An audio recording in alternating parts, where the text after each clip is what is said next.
Аз съм Мишо Студио и днес класацията е топ 50 факта за Алберт Айнщайн. При раждането си Айнщайн всъщност е стреснал майка си, тъй като е имал необичайно голяма глава. Разбира се, с течение на времето той се е свил до нормален размер. Той е роден на 14 март 1879 г. в Улм, Вюртемберг, Германия и умира на 18 април 1955 г. в Принсън, Ню Джерси. Айнщайн е класифициран като германец, австриец, американец и швейцарец и дори апартит през целия си живот. В сравнение с средностатистическия мозък, париеталният лоб на Айнщайн, частът, която се занимава с обработката на сензорна информация, е с цели 15% по-голям от нормалното. Айнщайн, както всички невероятни хора, имаше някои странности. Никога не е носил чорапи, тъй като ги е смятал за безполезни. Айнщайн обичал цигулката и твърдял, че ако не беше учен, щял да е музикант, тъй като живеел, мислил и виждал живота си в музиката. Цигулката на Айнщайн е наречена Лина. Айнщайн е изплатил на съпругата си Милева цялата си награда от Нобеловата си награда, опрочителните 32 250 долара, което било значително повече от заплатата на професор по това време. За откриване на закона на фотоелектричният ефект и работата си с теоретичната физика, Алберт получава Нобелова награда по физика през 1921 година. Депресиран папагал бил в центъра на интереса на Айнщайн. Тук пише 70-те години на миналия век според това, което съм си извадил, но малко не съм сигурен, затова ще кажа 70-те години на миналия век. Разказвал му вицове, за да се опита да го направи по-малко депресиращо. В началото на живота си той оценявал патентите за електромагнитни устройства в патентното ведомство. Айнщайн завършил своята докторска дисертация в университета в Цюрих и получава докторска степен на 30 април 1905 година. Айнщайн е имал безполезна памет. Той често забравил имена, лица и дати. Документ, фокусиращ се върху Асоциацията на учените с пацифисти и социалисти, е събран от ФБР през 1933 година. Той бил висок цели 1427 страници. Едгар Хувър се опитал да не позволи на Айнщайн да влезе в страната, само за да бъде отхвърлен от Държавния департамент на САЩ. Когато Айнщайн наближавал края на живота си през 1952 година, ученият всъщност получава възможност да стане президент на Израел, но тъй като обичайно е пацифист, той отхвърлял работата. Въпреки, че ще бъде запомнен с работата си с теорията на относителността, Айнщайн получава Нобелова награда за работата си с фотоелектричният ефект. В Ню Йорк, заровени в сейф, лежат точните ябълки на Айнщайн, след като са били дадени на Хенри Адамс, очният лекар на учения. Бръчките и очите на Айнщайн се появяват в Междузвездни войни, след като гримьорът, отговорен за йода, базирал чертите на визионера. Айнщайн е обичал да пуши и е пушил лула и твърдял, че това помага на мъжа да се успокои и съсредоточи. Подобно на Шелдън Купър за теорията за големия взрив, Алберт Айнщайн отказал да се научи да шофира. Айнщайн започвал да обучава младежи в края на века, когато финансовото му състояние става толкова лошо. В продължение на 20 години, от 1913 до 1933 година, Айнщайн е директор на Института по физика Кайзер Вилхелм. Синдромът на Айнщайн е в състояние на забавена реч при тези, които са надарени, открито от доктор Томас Соуел.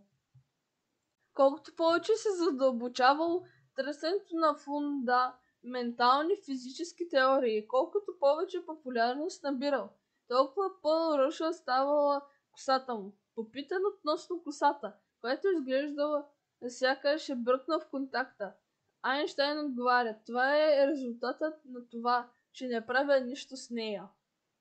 Айнщайн е преговорил късно. Някои твърдят, че той дори не е проговорил до 4 годишна възраст. Доктори дори измислили спорен термин – синдром на Айнщайн, за да опишат състоянието на изключително умни хора, чиято реч се забавя. Айнщайн бил изключително разсеян. Когато пътувал във влак за Германия, кондукторът се приближил към него, а Айнщайн започнал да рови в джобовете си за билета. Кондукторът разпознал известен физик и му казал, че може да пътува безплатно. Благодаря ви, казал Айнщайн, но ако не намеря билета си, няма да знам къде да сляза от влака. Айнщайн не е бил късан по математика. Отдавна се говори, че Айнщайн е бил лош ученик. В действителност, Айнщайн не е бил лош ученик. Той е бил приет в колеж по физика преди да навърши 11 години. Бил е брилянтен цигулар и е получавал високи оценки по латински и гръцки. Интересът му към науката се отключва на 5-годишна възраст, когато баща му подарява компас. Той е бил невероятно изумен от факта, че на която и страна да бъде обърнат компаса, стрелката винаги ще сочи една и съща посока. Айнщайн може да е ускорил смъртта си. Айнщайн умира на 18 април 1955 година от спукване на кръвоносен съд. Според сайта на Американския музей по естествена история, лекари му предложили операция, но Айнщайн отказал с думите: безвкусно е живота да се удължава изкуствено.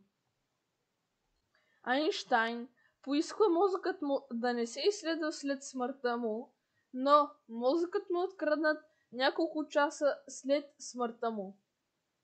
Най-разпознаваемата и популярна снимка на Айнщайн се счита за тази си сплезен език. Той го прави въпреки досадните журналисти, когато те поискат той да се усмихне. Айнщайн бил помолен да стане президент след смъртта на тогавашния президент. Израелската банкнота съдържа портрет на Алберт Айнщайн. На 15 годишна възраст Алберт вече е знаел какво са интегрални диференциални изчисления и е знаел как да ги използва на практика. След смъртта на Айнщайн успяват да намерят неговата тетрадка, която бе изцяло покрита със сметки. Айнщайн е трябвало да работи като електротехник. За автограф Айнщайн иска от хората $1. След това той дарява всички събрани пари за благотворителност. Великият гений почива на 76 годишна възраст. Айнщайн, който е бил евреин, категорично се е противопоставил на нацизма.